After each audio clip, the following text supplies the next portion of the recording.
الحمد لله رب العالمين والعاقبة للمتقين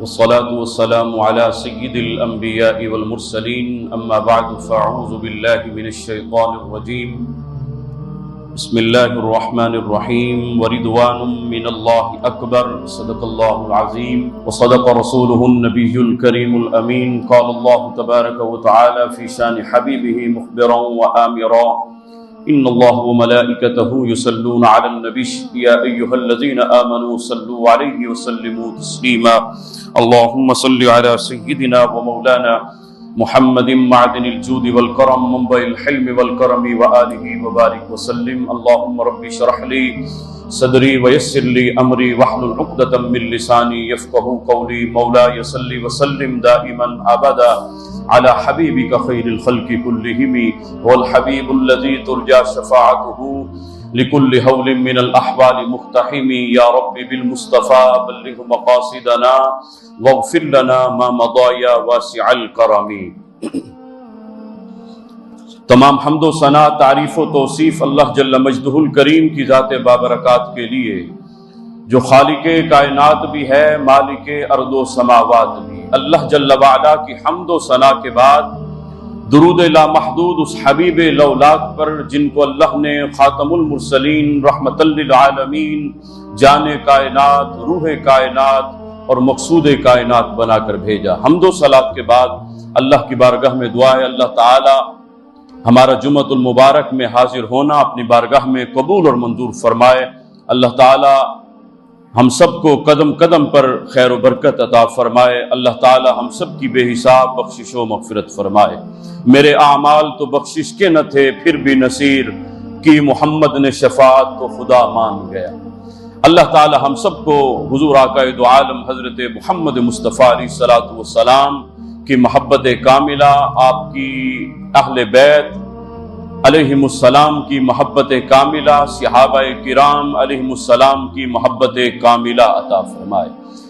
آج چونکہ 9 محرم الحرام کا یہ دن ہے، کل 10 محرم الحرام جو کہ خانوادہ رسالت مآب، فرزند رسول، جگر گوشہ بطول، فرزند حیدر، حضرت امام عالی مقام حضرت امام حسین علیہ السلام کے نام سے یاد کیا جاتا ہے، چونکہ آج 10 محرم الحرام کو حضرت امام حسین علیہ السلام نے اور آپ کے جو جانثاران نے کربلا معلی میں جو اللہ کی بارگاہ میں عظیم الشان اپنی جانوں کا نذرانہ پیش کیا، وہ ایسی محبت و عشق کی لازوال داستان ہے جو قیامت تک بھلائی نہیں جا سکتی، اور ایسی عشق و محبت کی داستان آج تک اس دنیا میں کوئی رقم نہیں کر سکا جو فرزند رسول حضرت امام عالی مقام حضرت امام حسین علیہ السلام نے رقم فرمائی۔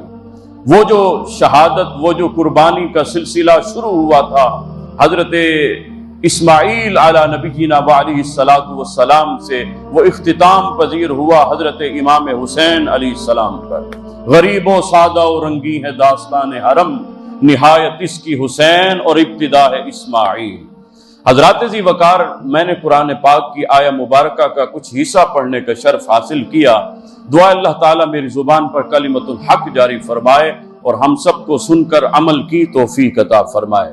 اللہ عز و جل نے قرآن پاک میں فرمایا وَرِضْوَانٌ مِّنَ اللَّهِ اکبر، اور اللہ کی طرف سے رضا کا مل جانا۔ وَرِضْوَانٌ من اللہ، اللہ کی طرف سے رضا کا مل جانا اکبر، یہ سب سے بڑی چیز ہے۔ یعنی اللہ کی طرف سے دولت رضا کا مل جانا، یعنی اللہ کا راضی ہو جانا۔ فرما من اللہ، اللہ کی طرف سے یہ دولت رضا کا حاصل ہو جانا اکبر، یہ سب سے بڑی چیز ہے اس دنیا میں۔ فرمایا کہ سب سے بڑی چیز کیا ہے؟ وہ اللہ عز و جل کی رضا کا حاصل ہو جانا۔ تو آج ہم مقام رضائے حضرت امام حسین علیہ السلام پر گفتگو کریں گے کہ حضرت امام حسین علیہ السلام نے جو کربلا معلی میں جو اپنی جان کا نذرانہ پیش کیا، وہ دراصل کیا تھا؟ وہ حضرت امام حسین علیہ السلام کا وہ امتحان مقام رضا تھا، مقام رضا کا وہ امتحان تھا جو حضرت امام عالی مقام امام حسین علیہ السلام نے اللہ کی بارگاہ میں یہ پیش کیا۔ تو اس سے پہلے میں ایک تمہیداً گفتگو کروں گا، چونکہ اس کا سہارا لیتے ہوئے آپ کو اگلے مضمون کی سمجھ آئے گی، تو آپ اپنی توجہ کو میری طرف مرکوز رکھیے گا، انشاءاللہ بہت کچھ سمجھنے کی کوشش ہوگی اور سمجھانے کی بھی کوشش ہوگی۔ حضرات ذی وقار، انسان کے جس طرح جسمانی کچھ کیفیات ہوتی ہیں، اس طرح اس کے روحانی بھی مراتب ہوتے ہیں۔ انسان کی روح مختلف مراتب سے ہوتے ہوتے وہ مقام مطمئنہ تک پہنچتی ہے۔ اب روح کے اگر ہم مراتب بیان کرنا شروع کریں تو سب سے پہلے انسان جو ایک عام انسان کا نفس ہوتا ہے، اس میں کفار و مشرکین بھی شامل ہیں اور ایک عام گناہگار مسلمان بھی اس میں شامل ہوتا ہے۔ اس کے ایک نفس کی کیفیت ہوتی ہے، جس نفس کا نام نفس امارہ ہے، اور اللہ نے قرآن پاک میں فرمایا اس نفس کے بارے میں، ان النفس لامارۃ بالسوء، بے شک نفس امارہ جو ہے وہ انسان کو برائی کی طرف مائل کرتا ہے، وہ حکم دیتا ہے برائی کا، یہ ہے نفس امارہ۔ یہ ہر ایک عام انسان کا نفس ہوتا ہے، یعنی جس کو اپنے روحانی منازل کو طے کرنے کی جستجو نہیں ہوتی، جو اللہ کا قرب نہیں پانا چاہتا، جو اس دنیاوی مشاغل میں آ کر گم ہو جاتا ہے، وہ اپنی حقیقت کو بھول جاتا ہے، تو وہ اس کا نفس جو ہے وہ نفس امارہ میں مبتلا ہوتا ہے۔ اور یہ نفس امارہ کیا ہے؟ ان النفس لامارۃ بالسوء، یہ نفس امارہ انسان کو برائی کی طرف مائل کرتا ہے، یہ برائی کا حکم دیتا رہتا ہے۔ اب آپ کہیں کہ ہمیں کیسا پتہ چلے گا، کیسے ہم یہ اندازہ لگائیں کہ ہمارا نفس کون سا نفس ہے؟ تو میں آپ کو نشانیاں بتاتا چلتا ہوں کہ جس کے اندر یہ نشانیاں پائی جائیں گی تو وہ جان لے کہ اس کا نفس جو ہے وہ نفس امارہ ہے۔ آپ بڑے بڑے جبہ و دستار والے دیکھیں گے، بظاہر بہت بڑی پگڑی بھی پہنی ہوگی، داڑھی بھی بہت بڑی ہوگی، ہاتھ میں تسبیح بھی ہوگی، حج پر حج بھی جاری و ساری ہوں گے، لیکن ان کی جو روحانی کیفیت ہوتی ہے وہ نفس امارہ میں ہوتی ہے۔ وہ کس طرح؟ نفس امارہ کی کچھ نشانیاں ہیں، وہ یہ کہ انسان اگر دل میں حسد رکھتا ہے تو گویا جان لیجئے وہ نفس امارہ کا مریض ہے۔ جس کے پاس بغض ہے، جس کے پاس کینہ ہے، جس کے پاس لالچ ہے، جو غیبت ہر وقت جو ہے اپنا معمول زندگی بنائے ہوئے ہے، تو جان لیجئے وہ نفس امارہ میں مبتلا ہے۔ جس کے پاس یہ کیفیت ہے کہ وہ کسی کے پاس اگر کوئی اچھی چیز دیکھے تو اس کو برداشت نہیں ہوتی، تو جان لیجئے وہ نفس امارہ کا مریض ہے۔ اور یہ بھی ذہن نشین فرما لیجئے کہ یہ نفس امارہ، یہ چاہے انسان جو ہے وہ جتنی بڑی عبادت بھی کرتا رہ جائے، اگر اس نفس امارہ پر قابو نہیں پائے گا تو اس کا نفس جو ہے وہ نفس امارہ ہی رہے گا، اس کا نفس جو ہے وہ اگلے درجے پر نہیں پہنچے گا۔ یہ نفس امارہ ہے، کسی کے ساتھ بغض رکھنا، دشمنی رکھنی، یہ نفس امارہ ہے۔ بات بات پر طیش آ جانا، غصے میں آ جانا، یہ نفس امارہ کا سبجیکٹ ہے۔ حضرات ذی وقار، ایک نوجوان تھا، اللہ کا ولی تھا، وہ گیا جنگل میں ایک بزرگ نے، بظاہر وہ درویش تھا، اللہ کا ولی بنا ہوا، بڑے عرصے سے اس نے کلی لگائی ہوئی تھی، اسی جنگل میں ایک جھونپڑی لگائی ہوئی تھی، وہیں پر عبادت کیا کرتا تھا، اور گویا اپنے دل میں اپنے تئیں یہ سمجھا ہوا تھا میں اللہ کا ولی ہوتا ہوں، میں درویش ہوتا ہوں۔ یہ جو نوجوان تھا نا، یہ اللہ کا ولی تھا۔ اس نے کہا چیک تو کریں نا کہ یہ کس پانی میں ہے۔ یہ اب گیا چلتا چلتا اس اللہ کے ولی بابے کے پاس، اس کی جھونپڑی میں گیا، وہ عبادت الہی میں مصروف تھا۔ اب جب عبادت الہی میں مصروف تھا، یہ پاس بیٹھ گیا اور کہنے لگا کہ السلام علیکم۔ انہوں نے جواب دیا وعلیکم السلام۔ تو یہ نوجوان کہنے لگا بابا جی میں سفر سے آیا ہوں، مسافر ہوتا ہوں، تو مجھے پانی چاہیے، پانی تو دیجیے۔ تو بابا جی نے کہا کہ پانی تو میرے پاس نہیں ہے بیٹا۔ تو اس نے پھر کہا کہ بابا جی چلو کچھ گھونٹ ہی دے دیجیے۔ اس نے کہا بھی میں نے بتایا آپ کو میرے پاس پانی نہیں ہے۔ تو پھر آپ بار بار کہہ رہے ہیں۔ اس نے کہا چلو بابا جی کچھ نہ کچھ تو دے دیجئے، پانی دے دیجئے مجھے۔ اب آہستہ آہستہ وہ بزرگ جو ہے وہ تیش میں آنے لگ گیا۔ اس نے کہا تمہیں ایک بار بات سمجھ نہیں آئی، میں نے بتایا کہ پانی نہیں ہے، بس پھر چلے جاؤ، پھر پیچھے لگ گئے ہو۔ اس نے کہا نہیں بابا جی مہربانی ہوگی، چند گھونٹ پانی کی تو دے دیجئے۔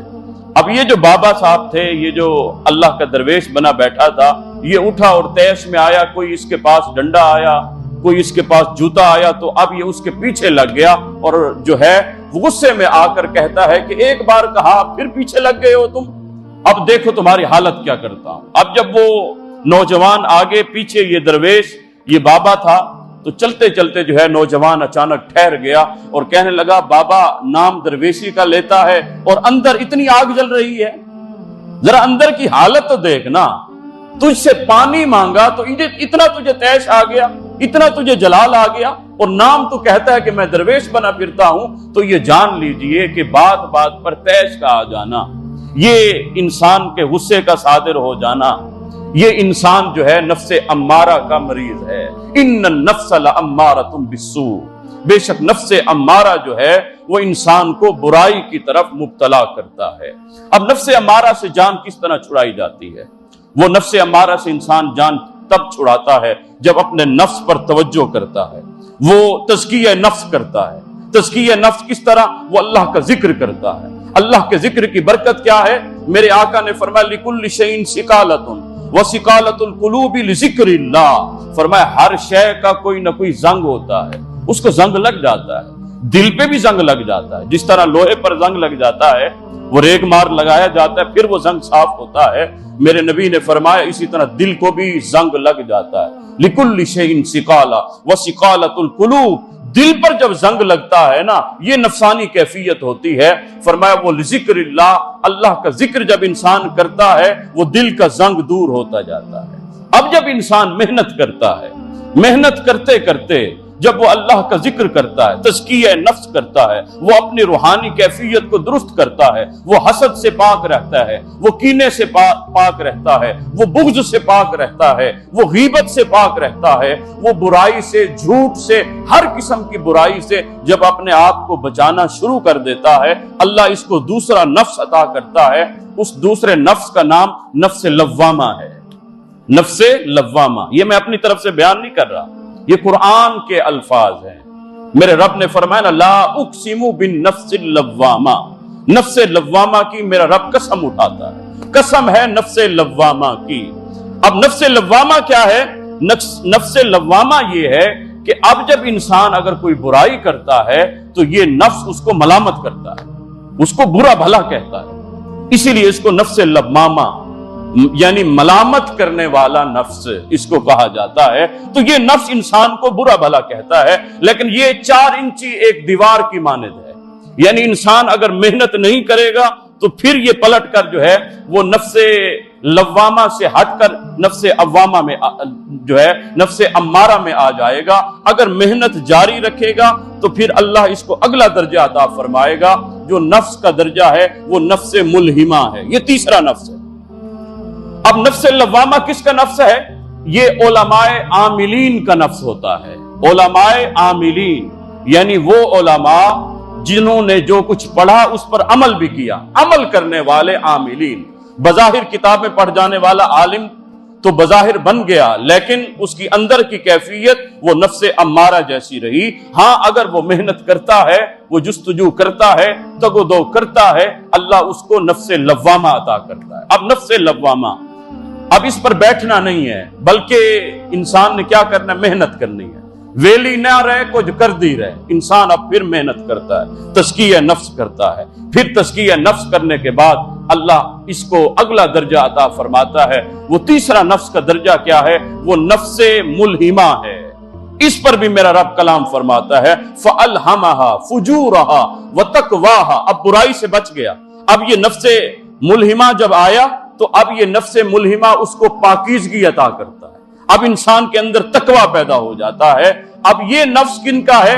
یہ صالحین کا نفس ہوتا ہے۔ صالحین جو صلحاء ہوتے ہیں، جنہوں نے اپنے اندر تزکیہ نفس کیا ہوتا ہے، یہ ان کا نفس ہوتا ہے، یہ نفس ملہمہ ہے۔ اب ذرا غور کیجئے گا، نفس ملہمہ کے بعد اگلی سٹیج کیا آتی ہے؟ پھر جب انسان محنت کرتا ہے، رکنا نہیں ہے، جس طرح دنیاوی سٹیپ ہیں انسان کے، محنت کرتا ہے گریڈ 7 سے پھر 8 پھر اسی طرح 17 18 19، وہ اگر رک گیا تو رک گیا، اگر محنت کرتا رہتا ہے پھر اس کی ترقی ہوتی جاتی ہے۔ اسی طرح روحانی کیفیت میں بھی انسان جب نفس ملہمہ تک پہنچتا ہے، محنت جاری رکھتا ہے، پھر اللہ اس کو چوتھا نفس عطا کرتا ہے۔ اس نفس کا نام کیا ہے؟ اس نفس کا نام ہے نفس مطمئنہ، یعنی اطمینان پا جانے والا نفس۔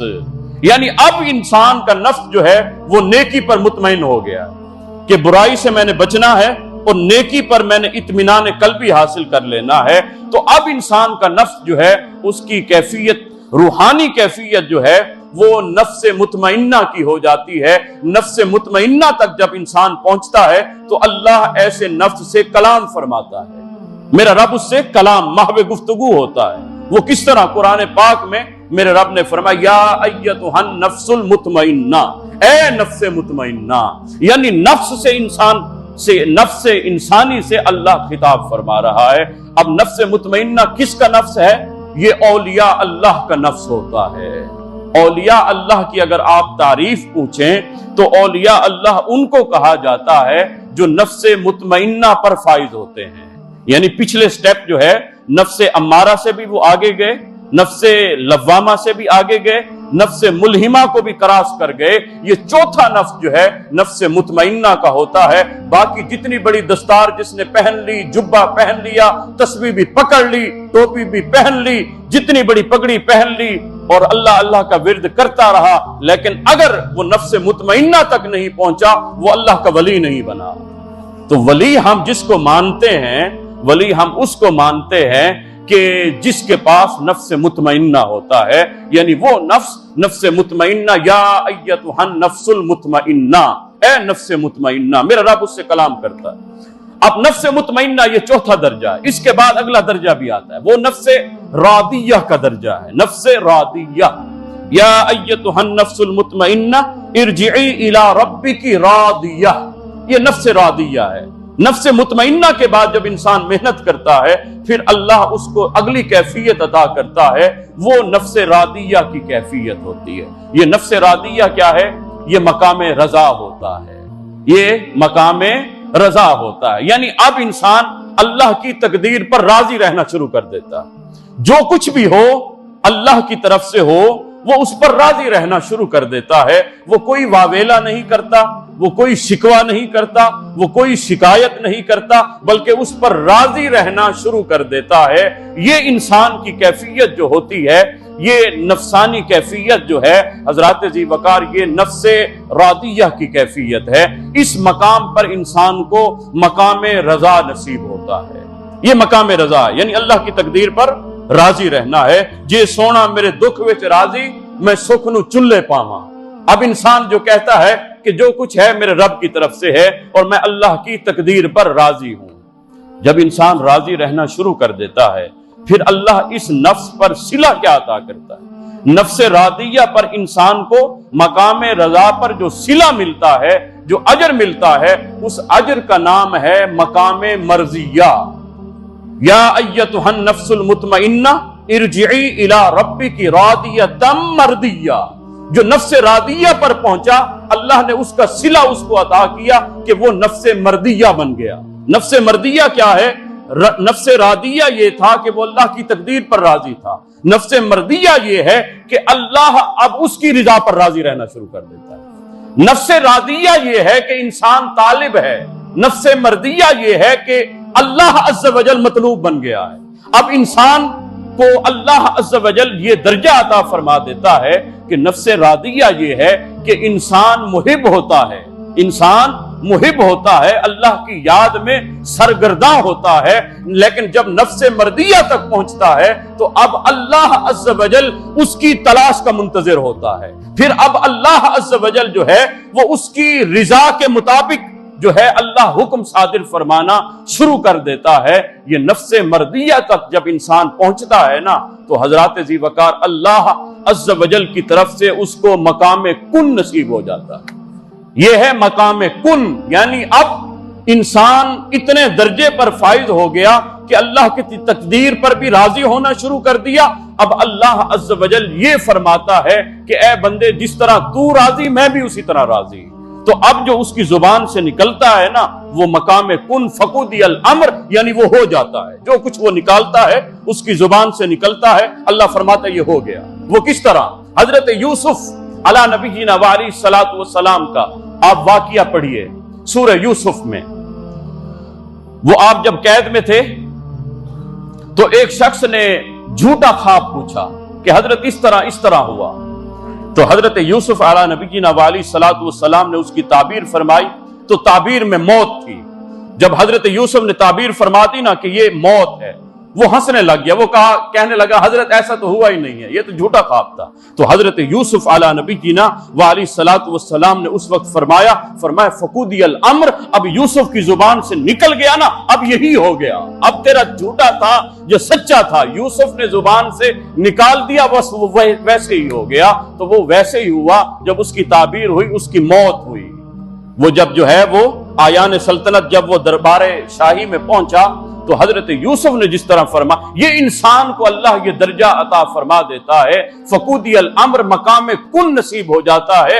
اسی مقام پر اقبال نے کہا تھا خودی کو کر بلند اتنا کہ ہر تقدیر سے پہلے خدا بندے سے خود پوچھے بتا تیری رضا کیا ہے۔ یہ ہے مقام رضا۔ حضرات ذی وقار یہاں پر اللہ عز و جل فرماتا ہے کہ اے بندے بتا تیری رضا کیا ہے۔ اور نفس مردیہ جو ہے یہ درجہ ہے میرے آقا حضرت محمد مصطفیٰ علیہ الصلاۃ والسلام کا، جو اللہ نے قرآن پاک میں فرمایا وَلَسَوْفَ يُعْطِيكَ رَبُّكَ فَتَرْضَىٰ، اے محمد عربی اللہ آپ کو اتنا عطا فرمائے گا کہ آپ اللہ کے دیے پر راضی ہو جائیں گے۔ وَلَسَوْفَ يُعْطِيكَ رَبُّكَ فَتَرْضَىٰ۔ اب مقام مرضیہ پر جب انسان پہنچتا ہے اس کو ڈائریکٹ فیضان نبوت ملتا ہے، اس کو فیضان محمدی سے فیض ملنا شروع ہو جاتا ہے، اور وہ اس پر جب قائم و دائم ہو جاتا ہے تو اللہ عز و جل اس کو یہ درجہ عطا فرماتا ہے۔ اب یہ سب کچھ تمہید جو باندھی گئی، اب یہ مقام رضا پر پہنچ کر جو ہے حضرت شیخ ذوالنون مصری رحمت اللہ علیہ، یہ اکابر اولیاء میں ہے، آپ فرماتے ہیں مقام رضا کے 3 درجے ہوتے ہیں، 3 سٹیپ ہوتے ہیں، جو ان سٹیپ پر بھی فائز رہتا ہے تو اللہ عز و جل اس کو مقام رضا عطا فرما دیتا ہے۔ اس سے پہلے اگر کوئی ڈگمگا گیا تو گویا مقام رضا اس کو نصیب نہ ہوا۔ وہ آپ فرماتے ہیں 3 درجے کیا ہیں؟ سب سے پہلے آپ فرماتے ہیں ترک الاختیار قبل القضاء، یعنی اختیار کا ترک کر دینا قضاء سے پہلے، یعنی قضاء نازل ہو رہی ہے تو آپ کو یہ اختیار حاصل ہے کہ اگر قضاء کو ٹالنا چاہیں تو آپ قضاء کو ٹال سکتے ہیں، لیکن ترک الاختیار، مقام رضا یہ ہے کہ اللہ نے یہ درجہ بھی دیا لیکن انسان اس اختیار کو بھی ترک کر دے اللہ کی رضا کے لیے، کہ میرا رب اسی حال میں راضی تو میں بھی اسی حال میں راضی، میں اس اختیار کو بھی ترک کرتا ہوں، اس کو بھی استعمال نہیں کرتا۔ دوسرا درجہ کیا ہے؟ حضرت شیخ ذوالنون مصری رحمت اللہ علیہ فرماتے ہیں وہ یہ ہے کہ جب قضاء کی چھری چل رہی ہو، جب اس کی سنگینی انسان پر، جب اس کی کیفیت وہ جو ہے وہ کیفیت محسوس ہو رہی ہو، تو اس کیفیت میں بھی انسان اللہ کی رضا پر راضی رہے اور وہ قضاء کی چھری چلنے کے وقت بھی وہ خوشی کے ساتھ مسکراتا رہے اور کوئی شکوہ ادا نہ کرے، تو فرمایا یہ دوسرا درجہ ہے۔ اور تیسرا درجہ کیا ہے؟ فرمایا کہ فقدان المرارت بعد القضاء، کہ جب قضاء کی چھری چل گئی، جب لٹنے والا لٹ گیا، اس کے بعد بھی انسان جو ہے اللہ کی تقدیر پر راضی رہا۔ فرمایا یہ 3 درجے جس کو نصیب ہو گئے وہ مقام رضا پر استقامت کے ساتھ کھڑا رہ گیا۔ اس کے علاوہ اگر کوئی آیا اور کوئی ایک اختیار اس نے استعمال کر دیا، اللہ نے مقام رضا سے اس کو ڈگمگا دیا اور مقام رضا سے وہ ہٹ گیا۔ اب اس پر 2 مثالیں میں پیش کر کے پھر مقام کربلا میں پہنچوں گا، ذرا غور کیجئے گا۔ وہ اس طرح کہ حضرت شیخ احمد شرمینی رحمت اللہ علیہ، یہ اکابر اولیاء میں ان کا نام آتا ہے۔ اب یہ مقام رضا پر فائز تھے، ان کو اللہ عز و جل نے یہ کیفیت، یہ مرتبہ، یہ روحانی درجہ عطا فرمایا تھا۔ ان کا ایک اکلوتا بیٹا تھا، وہ بیمار ہو گیا۔ وہ جب بیمار ہوا نا تو حضرت شیخ احمد شرمینی اللہ کی یاد میں مصروف ہیں، تو آپ کی زوجہ جو ہے وہ بیٹے کو لے کر آئیں اور کہنے لگی کہ یہ بیٹا تڑپ رہا ہے، مچل رہا ہے، آپ اللہ کے اتنے قریب ہیں، اللہ کے ولی ہوتے ہیں، ہاتھ اٹھائیں گے اللہ اس کو شفا دے دے گا۔ تو حضرت شیخ احمد شرمینی فرماتے نہیں، اے اللہ کی بندی، اللہ کی تقدیر پر راضی رہے، جس طرح اللہ چاہ رہا ہے اسی طرح راضی رہے، کیوں اللہ جس طرح چاہتا ہے اسی طرح راضی رہو۔ وہ کہنے لگی وہ ماں، اب ماں سے تو بچے کی کیفیت نہیں دیکھی جاتی نا، ماں تو تڑپ جاتی ہے بچے کو مچلتا ہوا دیکھ کر۔ تو ماں کہنے لگی کہ حضرت جی آپ کی تو اللہ کے ساتھ لو لگی ہوئی ہے، میرا تو یہ اکلوتا لخت جگر ہے، میرا نور نظر ہے، یہ اگر چلا گیا تو میرا کیا بنے گا؟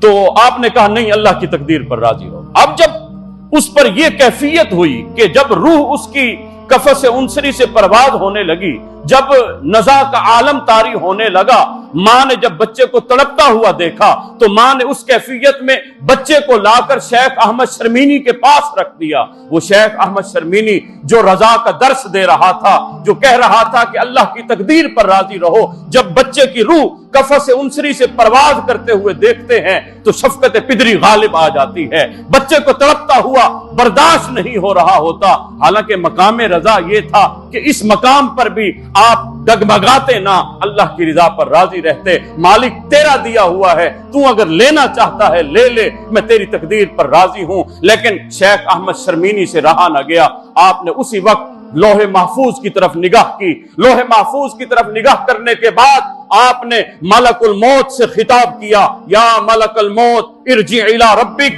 فإن حکم موتہ قد نسخ۔ اے ملک الموت، اے اسرائیل، جا اللہ کی طرف واپس چلا جا، میرے بیٹے کی موت کو اللہ نے منسوخ کر دیا ہے، جا اللہ سے جا کر پوچھ لے۔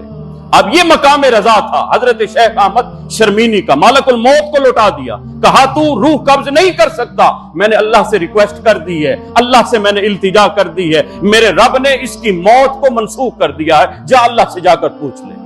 اب درجہ تو اتنا بڑا تھا، لیکن آپ نے وہ مقام جو تھا وہ اختیار، وہ استعمال کر دیا، تو لہذا مقام رضا سے ڈگمگا گئے۔ مقام رضا یہ تھا کہ اس پر ڈگمگاتے نہ بلکہ استقامت کے ساتھ کھڑے رہتے۔ دوسری مثال یہ ہے کہ یہ شیخ حضرت شیخ غوث گوالیاری رحمت اللہ، یہ انڈیا میں ان کا مزار ہے، حضرت غوث گوالیاری رحمت اللہ علیہ، یہ اکابر اولیاء میں ان کا بھی شمار ہوتا ہے۔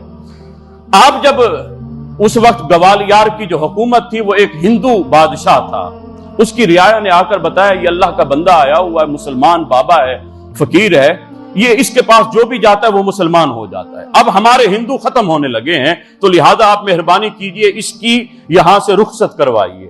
تو اس کو طیش آ گیا، اس نے کہا کہ بابا جی اپنا سامان بسترا اٹھاؤ اور روانہ ہو جاؤ، غروب آفتاب سے پہلے پہلے تم یہاں نظر نہ ہو۔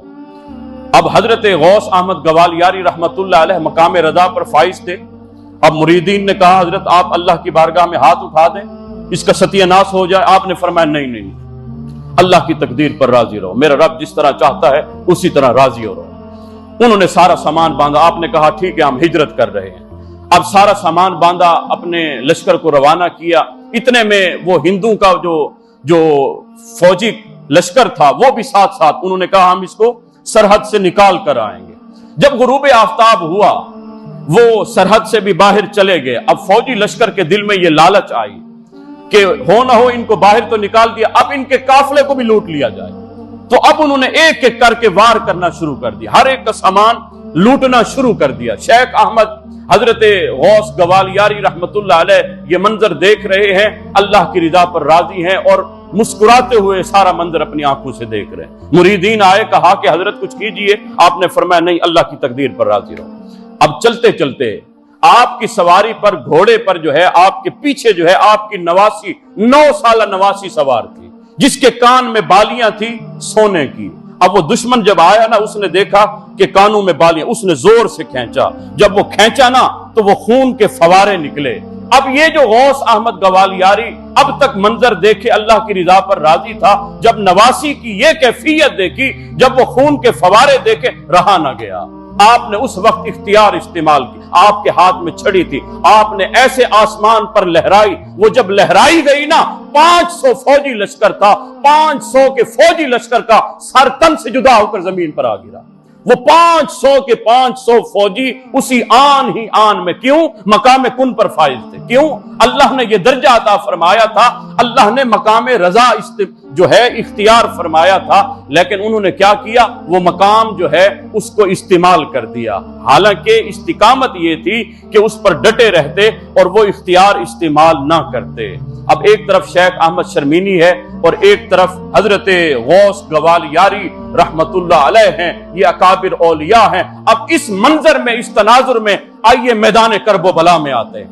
میدان کرب و بلا میں میرے آقا حضرت محمد مصطفیٰ علیہ الصلاۃ والسلام کا خانوادہ رسالت معاب، فرزند رسول، جگر گوشہ بطول، حضرت امام عالی مقام امام حسین علیہ السلام۔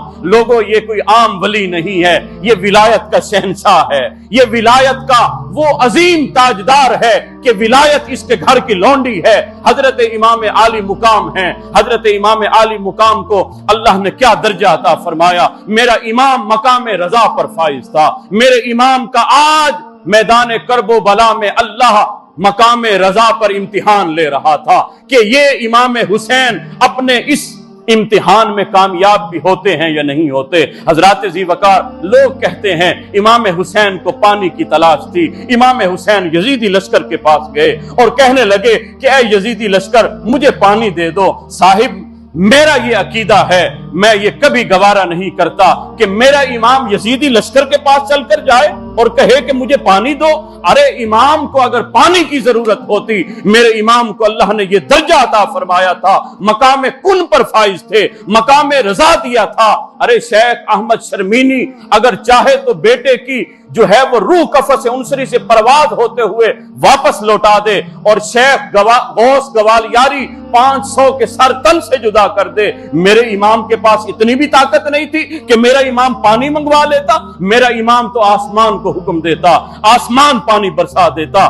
میرا امام تو فرات کو کہتا، ارے فرات چلتے چلتے قدموں میں آ جاتی۔ وہ فرزند ابراہیم تھا نا، حضرت اسماعیل علی نبینا وعلیہ الصلوۃ والسلام، ارے جس نے قدم رگڑے تو اللہ نے چشمانی جاری کر دیا۔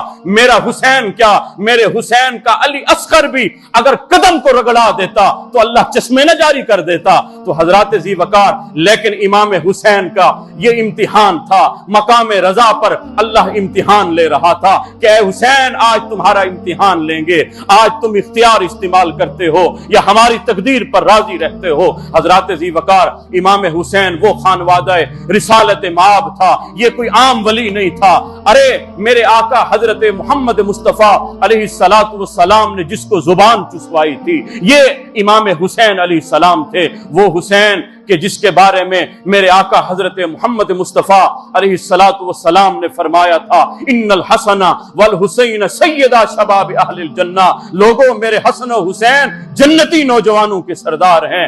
جس حسین کے بارے میں میرے نبی نے فرمایا تھا، یہ دنیا میں میرے دو پھول ہیں، فرمایا میں ان کو چومتا ہوں، ان کو سونگھتا ہوں، مجھے جنت کی خوشبو آتی ہے۔ وہ حسین جس کو میرے آقا نے اپنے کندھوں پر سواری کروائی تھی، یہ امام حسین علیہ السلام ہے۔ صاحبو، میرا امام اگر چاہتا تو اللہ عز و جل کی بارگاہ میں عرض کر دیتا، لیکن امام حسین نے اپنا اختیار استعمال نہ کیا۔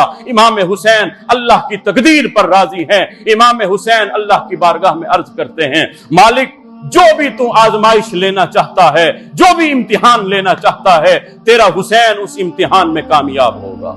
اور یہ میرا ایمان ہے، ہمارا ایقان ہے کہ یہ امتحان صرف امام حسین کا نہیں تھا، بلکہ کرب و بلا میں یہ امتحان تاجدار رسالت معاب حضرت محمد مصطفیٰ علیہ الصلوۃ والسلام کا بھی تھا۔ یہ امتحان حضرت علی المرتضیٰ کا بھی تھا۔ یہ امتحان اکیلے حسین کا نہیں تھا، بلکہ سیدہ خاتون جنت فاطمہ الزہرا کا بھی امتحان تھا۔ اور روحانی کیفیت میں، روحانی طور پر میرے آقا بھی مقام کربلا میں، میدان کربلا میں جلوہ گر تھے، حضرت علی بھی جلوہ گر تھے، حضرت فاطمہ الزہرا بھی جلوہ گر تھی۔ میرے آقا حسین سے فرماتے ہوں گے، اے حسین، اے میرے نواسے، آج اس امتحان پر ڈگمگا نہ جانا۔ یہ دیکھ یزیدی لشکر ہے، 30,000 کا لشکر ہے، تو 72 تن رکھتا ہے، لیکن کبھی ڈگمگا مت جانا، اللہ کی تقدیر پر راضی رہنا۔ اے حسین، تجھے تیرے نانے نے اپنے کندھوں پر سواری کروائی ہے، آج اس سواری کی لاج رکھنا۔ حضرت علی المرتضیٰ بھی فرماتے ہوں گے، اے حسین تیرے اندر، تیرے جسم کے اندر خون الویت دوڑ رہا ہے، آج اس خون کی لاج رکھنی ہے۔ حضرت فاطمہ الزہرا سلام اللہ علیہا بھی فرماتی ہوں گی، اے حسین میرے لخت جگر، تجھے تیری ماں نے دودھ پلایا ہے، آج اس دودھ کی لاج رکھنی ہے۔ اے حسین ڈگمگا مت جانا، میرا حسین اللہ عز و جل کا بندہ، میرا حسین اپنے نانا کی بارگاہ میں عرض کر رہے ہوں گے، اے نانا جان، اے ابا جان، اے اماں جان، آج دیکھنا حسین کس طرح اس امتحان میں کامیاب ہوتا ہے، آج دیکھنا امتحان میں، رضا کے امتحان پر امام حسین کس طرح کامیاب ہو۔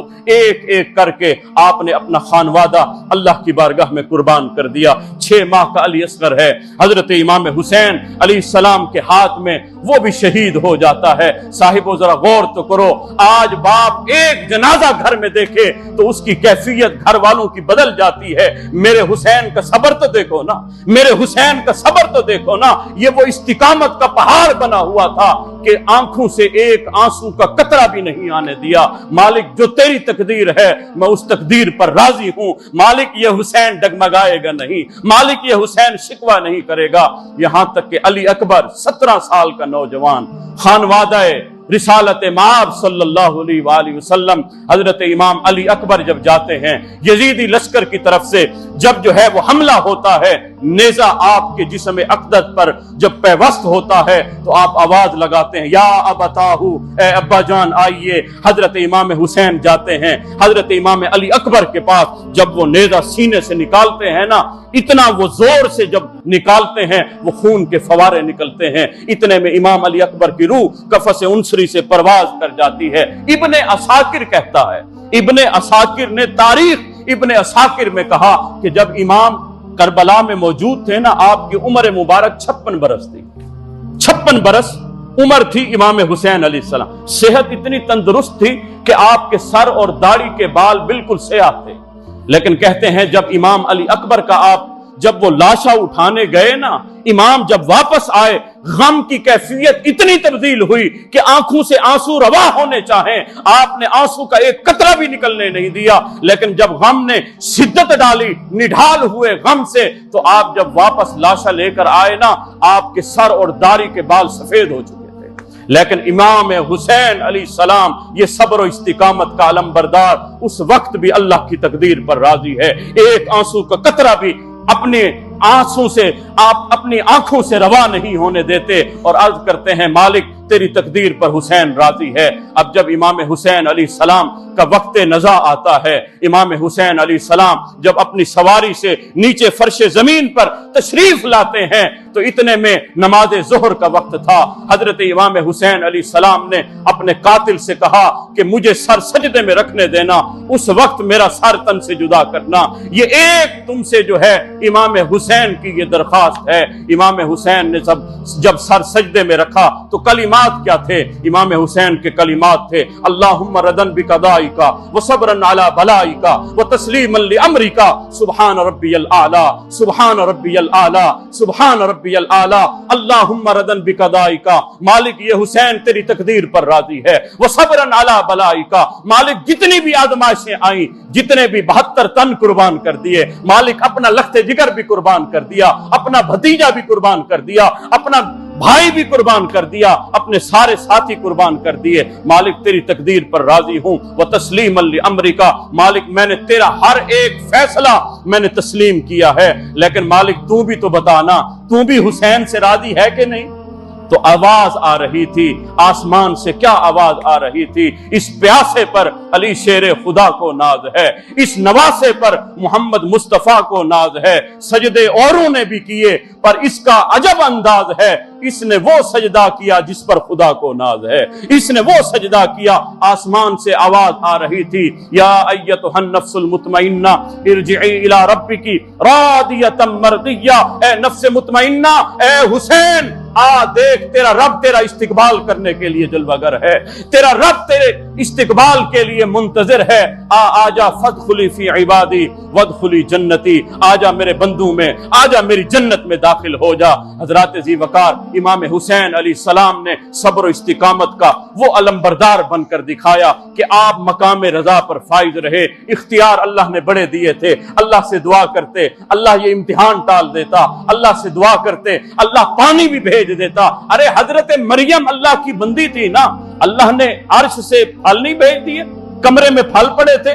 میرا رب جو ہے جو چاہے اس پر راضی ہے، تو میرے آقا کا یہ خانوادہ رسالت مآب حضرت امام حسین اگر چاہتے تو اللہ پانی نہ بھیجتا۔ میرے حسین کو ان چیزوں کی کوئی ضرورت نہیں تھی، بلکہ میرا امام آج امتحان دینے والا تھا اور اللہ کی رضا پر راضی رہتے ہوئے آپ اپنے امتحان میں کامیاب ہوئے۔ آئیے حسین ابن علی کو سلام کرتے ہیں۔ اے حسین ابن علی تم پر سلام، اے حسین ابن علی تم پر سلام، نازش آل نبی تم پر سلام، تم پہ لاکھوں رحمتیں لاکھوں سلام۔ اے شہیدان محبت کے امام، لالا گوں لالا چمن لالا بدن، اے چمن اندر چمن اندر چمن، افتخار ملت بیضا ہے تو، رب کعبہ کی قسم یکتا ہے تو، فخر کا دل میں دریچہ باز کرنا چاہیے، جن کا تو آقا ہے ان کو ناز کرنا چاہیے۔ آج ہم اپنے آقا امام حسین پر ناز کرتے ہیں، آج ہم حسین والے نہیں، ہم واہ حسین والے ہیں۔ واہ حسین تیری عظمت کو سلام، واہ حسین تیری عظمت کو سلام، جو کربلا معلی میں اپنی جانوں کا آپ نے نذرانہ پیش کیا۔ امام حسین کا مشن کیا تھا، کس لیے جانوں کا نذرانہ پیش کیا؟ آج ہم ذکر حسین تو کریں لیکن سیرت امام حسین بھول جائیں۔ یہ نماز کی خاطر میرے امام نے اپنی جانوں کا نذرانہ پیش کیا، اس قرآن کی خاطر میرے امام نے اپنی جانوں کا نذرانہ پیش کیا۔ آج ضرورت اس امر کی ہے، امام حسین کا مشن کیا ہے، اس دین متین پر عمل کر لو، اس دین متین کی رسی کو مضبوطی سے تھام لو اور تفرقے میں مت پڑو۔ اللہ تعالیٰ امام حسین کی سیرت اپنانے کی توفیق عطا فرمائے۔ وآخر دعوانا الحمدللہ رب العالمین۔